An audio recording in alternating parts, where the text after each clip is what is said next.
This is a 1979 C3 Corvette, but these vacuum-operated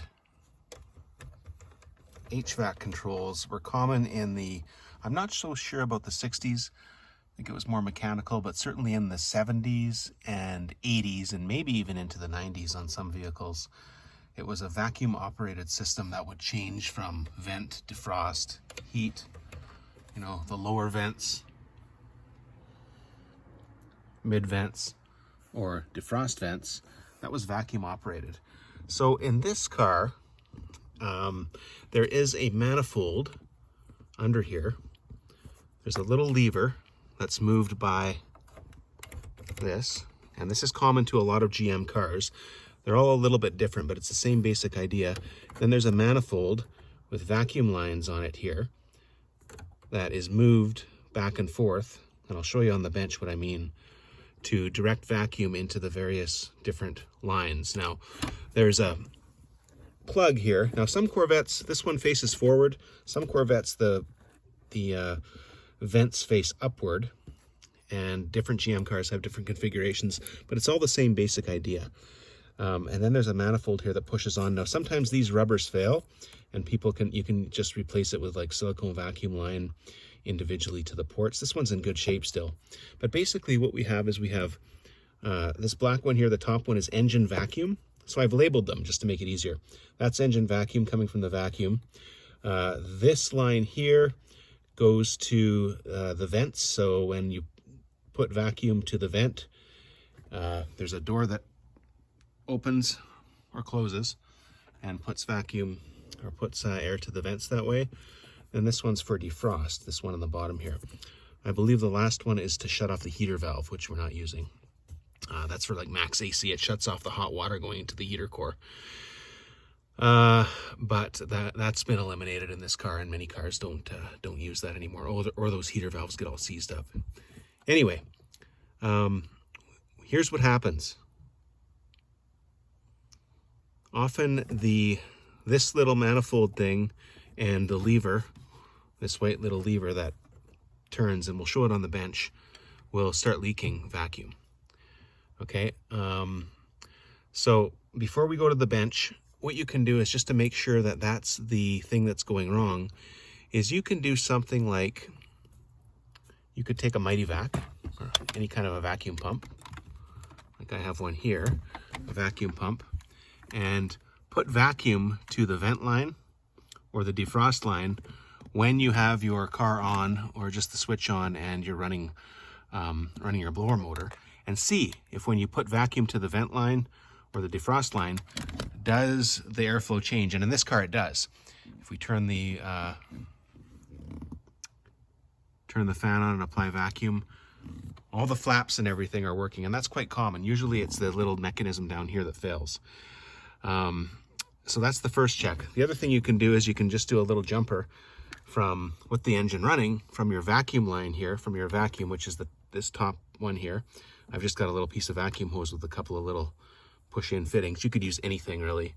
And I did this with the engine running, went from vacuum, and then on the other end, put that into the vent line, made sure that it switched us up to vent, put it into the defrost, made sure it switched us up to defrost. So we have lots of vacuum here. That checks that there's vacuum here. You can also feel it with your finger with it running. And that the vents and the doors and everything inside the dash are all working. So that's good. So that narrows us down to this little contraption here. So let's go over to the bench and have a look at what's going on here. Okay, so here's this control mechanism on the bench. It just comes out with two mounting screws, one here, just two little Phillips mounting screws. That's how it comes out. And then your back and forth is just connected into here. So it comes out fairly easily. Now, you see this little guy popped out. There's the issue. Vacuum is leaking out of here because of a broken clip. And that's what often happens with these little plastic clips. So first of all, how this thing works is, you see there's two pieces. One is just a plastic manifold with the different holes sending the engine vacuum around to the different vacuum lines, defrost, vent, etc. And then This guy is moved back and forth with the heater control on the dash, right? And under there, there's a little, like a little maze, a little labyrinth that basically directs the air. So as this moves, it directs the air from the vacuum to where it needs to go based on this little pattern here. It's interesting engineering, really. So this fits together, and as this turns, the vacuum is sent to different ports. But what happens with these is there's this little plastic clip here, and from the factory, these are just pressed in, and it kind of comes through the other side. Now this clip's broken, right? There's tabs there that hold it tight. So this is held tight enough so that this can still move with the heater controls, but it's tight enough that there's a seal here so that the vacuum doesn't leak. Now, with this thing being loose like this, it's just sitting in there and it's very loose, and vacuum is bleeding out of here. That's my theory anyway. So these little things are available. This whole contraption's available aftermarket, like from a Corvette specialist. I think they're like 20 bucks. So it might not even be worth messing around with these, but I'm going to try and fix this without having to replace it. So somehow we need to get tension back on here so that there's vacuum held, and vacuum can go to the different places that it needs to go as the heater controls are changed. So how are we going to do that? Well, here's my theory. And there's other guys that have done this in different ways. Here's what I'm going to do. I've got a little machine screw here with a nut and a washer. This, I notice, has this little metal, it's like a compression thing. Obviously, it's for like to keep tension on it or something when this clip goes in. So I'm going to maintain that, and I want to maintain this plastic piece as well, because obviously it's for like to keep tension on it or something when this clip goes in. So I'm going to maintain that, and I want to maintain this plastic piece as well, because as you turn this with pressure, you see everything's slipping nicely here. So I think I'm going to try and keep this, a little piece of plastic. I'm going to drill a hole big enough here so that this little machine screw will fit in the hole. And then on the other side, we'll probably just keep those little plastic tabs there. They're not hurting anything. I've got a little washer that I'm going to pop in there. And then the machine screw will, of course, come through. And then I've got the nut that I'm going to put on the other side. And I'm going to tighten it up. Like once we get it together, we'll tighten the screw up. Tight enough so that there's tension on here, hopefully to keep vacuum, but not so tight that it won't move. So let's try and do that now, see if this will work. The nice thing is if I screw it up, we can get a new one. They're like 20 bucks. But I'm going to try and fix it. All right, I found this little piece of wood that has some holes drilled in it that I can stick that in. And I don't know, you could probably just replace this with like another metal washer or something, but I'm just going to keep the plastic one in there and try and use it if I can get this drilled nice. I've got a 1/8 inch drill bit here, which should be just enough to fit that machine screw through. Find the center, eyeball it.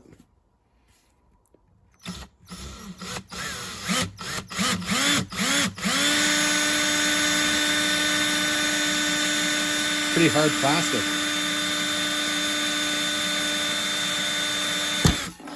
Whoa. All right. Okay, I went through. We'll try and clean this up here.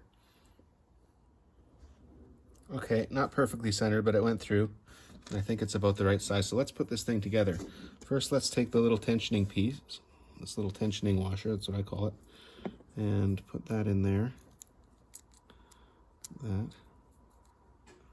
Now let's take our machine screw and thread it in. This just barely fits. Get a screwdriver here. Twisting it. It's going to be loose until we get our... Okay, on the back side, there's hardly room for a washer, but I think we can just go with a nut. We just go with a nut on the back side, and then we'll tighten this guy up here. Put some tension on it. And with that, now there's some tension here. This is stiff. This is stiff. So is that sealing? It's tight enough that feels like it may be sealing again, but loose enough that we can still operate the heater controls. So we'll play with the tension here and give it a try. I think that's about right. Now, what I'm going to do also is take it apart now again. And the metal tensioner piece and rubs on the and slides against the white plastic. So I'm going to put some silicone grease around there. I'm also going to put some silicone grease around the inside where the vacuum lines are. So what I mean by that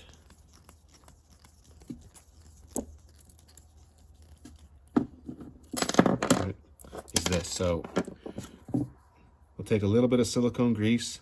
We'll just clean up in here, make sure this is nice and clean. And against the face here, put a little bit of silicone grease here so this can rub nice and smooth. And the tensioner and our little plastic piece can rub as well. And then we'll put it all back together and put it in the car and see what happens. I also put a little dab of blue Loctite on the nut here, because we don't want this with the movement coming apart. We want it to stay together and stay tight once it's in the car. Okay, going back in the car. Here's our little guy. So we'll hook this up onto the lever here. There's just a little tab there that it goes on. And then there's a little alignment pin. There's a little alignment pin there. Oh. And our two Phillips screws, one on this side and then one on the other side, which we can't see. So we'll get those tightened up. Okay, here's the test. So we've got that thing back plugged in there. Let's just turn the key on and put the blower up to high. Okay, it's off right now. So let's go over to vent.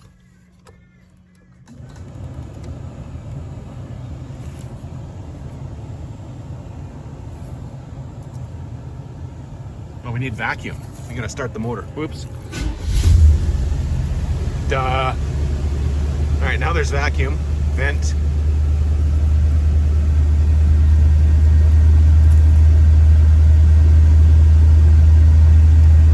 Oh, we got good air coming out of there. Nice. Okay, let's go to, so defrost. Nothing. Defrost.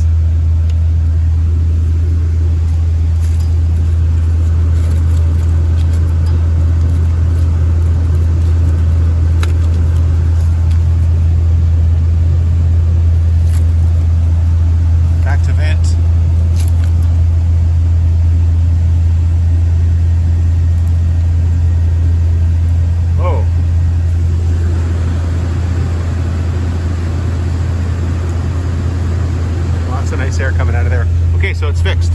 So that's a way you can fix these things. Hopefully this stays together. Heater. And we're blowing out of the heater down here now. All right.